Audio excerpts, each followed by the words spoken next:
What's going on, guys? Aaron from Top Tier Gaming here, and today I'm going to be doing a sort of different video than my normal, scheduled deck profile content. And that's because I have something I want to talk about today, and that is the top 5 rogue decks for the current format we are in.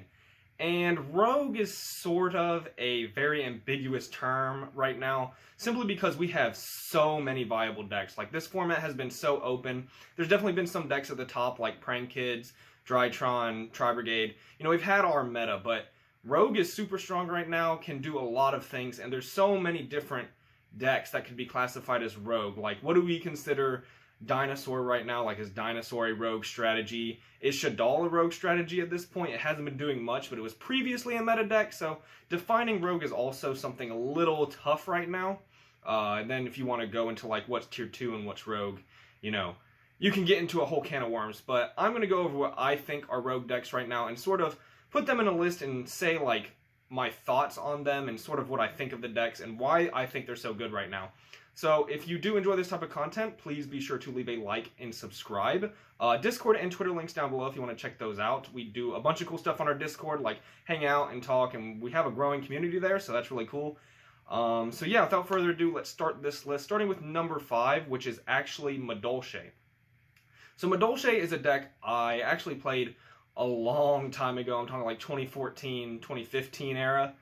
Even before that, and it was a deck I enjoyed, but since then it has gotten so much support, and it's honestly such a good deck. It has topped, I think, a couple extravaganzas at this point, recently, in more recent times, and yeah, the deck can do so much. It has such a good follow-up game with things like Promenade, and all your spells that float, like Chateau, Ticket, Salon. These are such good cards, and the deck has so much it can do. It can go second, play a bunch of go second cards and be very hard go second focused with things like Tiramisu, being able to bounce back row, and then it has Chocolate a la Mode, which can be a crazy not once per turn extender, which is amazing. But honestly, I've been tinkering around with a more go first build just because I like setting up Glass Souffle and popping off turn 1 and then having Promenade set, and it has a bunch of good options and can play a bunch of cool hand traps. The deck does have some downsides. Hand traps are a little weird in the sense of picking which ones you want to play, because you can either play ones that go to the graveyard for Hoot Cake or don't touch the graveyard for Petting Cessor, and it makes this weird sort of catch-22 with hand traps. But it can play some really interesting hand traps in the form of Dimension Shifter, which is just a blowout, and it can also play Herald of the Orange Light, which is really good for countering things like Nibiru or other hand traps when you're going first, which gives it such a easy way to play through hand traps. You can run Tactics, Called By, and Herald of the Orange Light for all just stopping hand traps and making sure your 1-card plays go off, of which it has 9 1-card starters.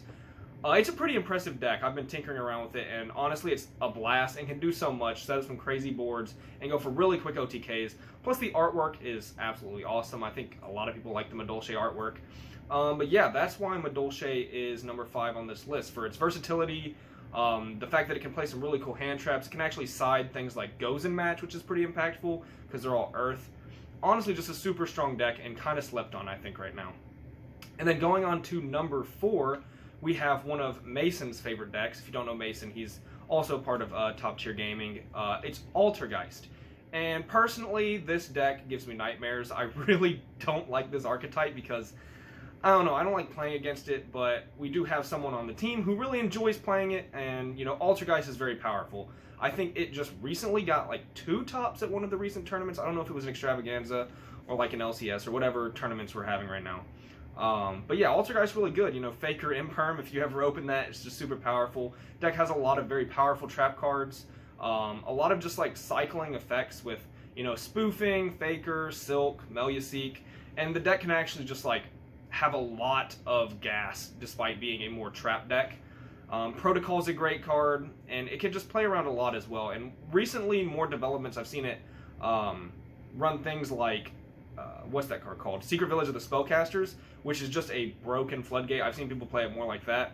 There was a funny thing a couple months ago I heard people talking about where you could run Tour Guide, get Sangan, make Sangan, link someone with the Sangan, and search Faker. I don't know, that doesn't seem very viable, and I'm not super big in an Altergeist list, but I have played against the deck a lot, and when you're playing against Altergeist, the deck just seems very, very powerful. While it doesn't have a crazy go second. If it does open Imperm Faker, that might just be game. It can also do really cool things with evenly matched. The deck definitely has some downsides, I think, being the fact that it's pretty much locked into Altergeist monsters because of Faker, so you can't run things like Amazement Arlecchino, you can't really run things like Nibiru very easily. That's definitely a hindering factor. But if you're wanting to play a very trap-heavy control deck, Altergeist is such a strong pick, and it can be very devastating and really debilitating to play against. It can just stop all your plays very quickly and just slow roll into game. And if it gets Hexy on the board, it's probably just game right there. So despite me not really liking this artifact, this archetype, yeah, I can't deny that it seems really, really good right now. And then for number 3, I'm actually going to put Dinosaur. I don't know if this is considered Rogue right now, or if it's Tier 2. I haven't seen it be played a lot. And since essentially Miscellaneousaurus went to 1, let's learn on my words, yeah, I haven't seen it be played as much, not even at my locals, which is very Dinosaur heavy. But the deck honestly can do exactly what it was doing before and be a crazy go first combo deck with the addition of Scrap Raptor from Lightning Overdrive, and just make absolutely devastating boards with like Dolka, Tyranno, Dragoon, and that's really scary. And it can be a good go second deck. I think everyone remembers, go second dinos with, Dark Rulers, Lightning Storms. It doesn't even have to play Dark Ruler, but many did. Lost World's a crazy card. Honestly, the deck is, when it's working, it's very, very strong. Definite downsides in the fact that it's much more easy to interact with now since Miscellaneousaurus went to 1. Like sometimes Infinite Impermanence on Overraptors the end of their turn. And that's really not great for them. Recently I've been playing Skullmeister in one of my decks too, and that being able to hit Miscellaneousaurus is great. I have like 6 cards that stop miss, and if you stop Miscellaneousaurus now, it feels like the deck crumbles a lot more. But at the end of the day, Ultimate Conductor Tyranno is an absolutely insane card, and as long as this card is the deck's boss monster, I think it will always have like the potential to win games, because Tyranno is honestly bonkers. Like, he's such a good card and so free, and in multiple ways to summon him. The deck can brick. If you're a Dinosaur player, like, if you don't draw your plays, the deck can prick very hard. But I think Dinosaur is still really good. Like, I think it's slept on and not being played as much as I think it could be. At the very least on a smaller, like, local level, maybe not at the bigger tournaments. But yeah, Dinosaur is still very strong because it can do exactly what it was doing before, which was some really wild stuff. And yeah, maybe I have a little bias towards it because it's always been at my locals, and it's one of the more annoying decks to play against, because if you're playing a deck that wants to interact with the opponent, which I tend to do, Miscellaneousaurus is such a floodgate, to be honest. So yeah, that is what I have to say about Dino. It is a very strong deck, I still think, and that is why it's number 3 on this list. And then number 2 on this list, I have Phantom Knights, which this is where you sort of get into the what is Rogue. Like, some people would definitely consider Phantom Knights tier 2 right now. I'm going to put it in Rogue just because it hasn't been doing much. It gets a top every now and then. But yeah, this deck is honestly so strong. It has one of the best follow-ups in all of Yu-Gi-Oh! With putting all the Phantom Knights in graveyard and recycling them with Leviairs. It has the Burning Abyss engine. It can end on like multiple Fog Blades, like Appaloosa, Dragoon. It can go second because it just has so many extenders. It can blast through interruptions sometimes. Like Tour Guide Kagamucha Knight is also a very, very good little 2-card combo there. But honestly, the deck can put up some insane boards and has so many good options. It can go for Break Sword to like pop cards. It can make Raiders Knight into Arc Rebellion to just wipe out fields and OTK. It sets up amazing first turn boards. I do think it can be weak to interaction. Like recently, again, I've been playing more Skullmeister, and I've had them Cherubini out Graph, and then I've Skullmeister Graph and their turn ends. Depends on how many extenders they have, but yeah, most of the time it can play through Ash and Bell and regular hand traps and Meister in some situations as well. The deck is weak to Nibiru for sure. But yeah, like this deck is setting up so many crazy boards. It can make F-Zero if you want to go that route. I haven't seen many of Phantom Knights player, at least at our locals, go for that route. They're really making Appaloosa and Dragoon, more so than F-Zero, which makes sense because the deck's already kind of weak to things like Imperm, Chalice, Droplets. Not like Dragoon's going to save you from Droplet, but for Chalice and Imperm, definitely hitting Appaloosa is pretty tough. But yeah, just crazy follow-ups, so many different like versatile plays the deck can do. It's got a pretty toolboxy extra deck, can go like Access Code, Break Sword, Bardiche can pop stuff. it can pop a lot of cards and make Zeus really easy. And it doesn't really have that many restrictions either. So I think the deck is fantastic, definitely deserving of this second place spot on this list. However, you know, if you consider it tier 2, you might be wondering why it's on this list in general, but just talking about Phantom Knights, I think it's super, super powerful. And yeah, that's all I had to say about Phantom Knights. Now going on to the number 1 spot on this list, which might seem a little biased, but I do think this deck is incredibly powerful. But if you watch a lot of this channel, you might know what I'm going to say for number 1. And for number 1, I'm putting Earth Machine, or Dozer Control, or Machina, Infinitrack, Trains, whatever you want to call it. It has many names. I played this deck for like 11 weeks straight. I won like 3 or 4 box tournaments. I won like so many first place finishes at locals. I took it to several big events in which I got 2nd in Swiss at a case tournament and 4th in Swiss at 1UP TCG's Tournament of Champions, which these were like pretty high level events, and 50 plus players at the case tournament we had, and it was like 36 invite only players at the case tournament, or the 1UP TCG Tournament of Champions, which we have a vlog for on the channel if you want to check that out. But yeah, Earth Machine has given me so much success, and the deck like is just done so good. The deck has an answer for literally almost anything.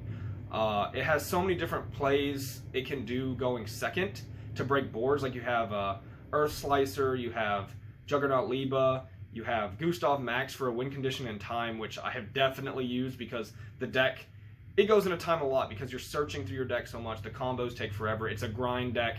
So having a win condition in time for that deck is amazing. It's got easy, hard make Zeus plays.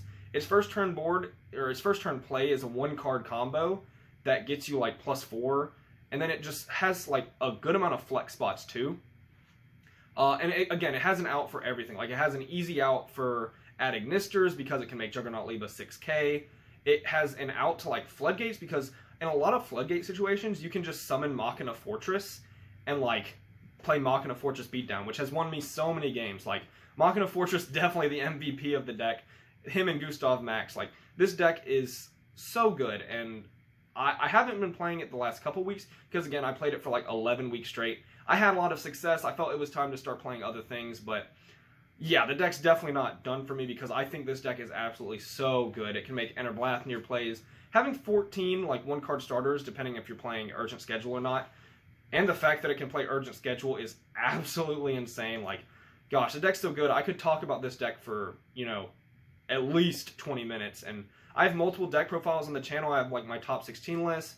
I have 2 different format lists. I have a combo video for Earth Machine, so if you want to check those out, they're on the channel. Might leave some links in the description.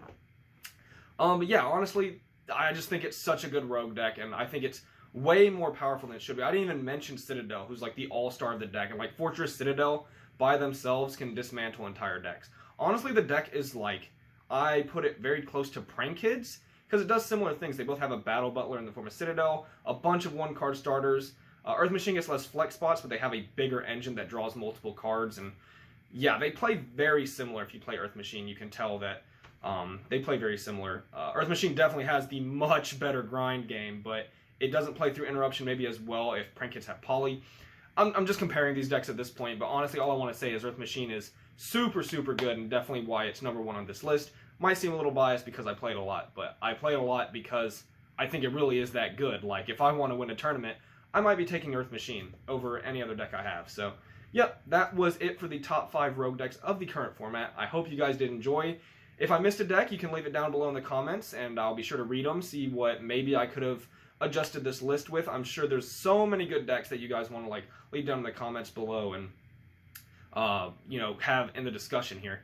So yeah, hope you enjoyed. This was Aaron from Top Tier Gaming, and bye YouTube.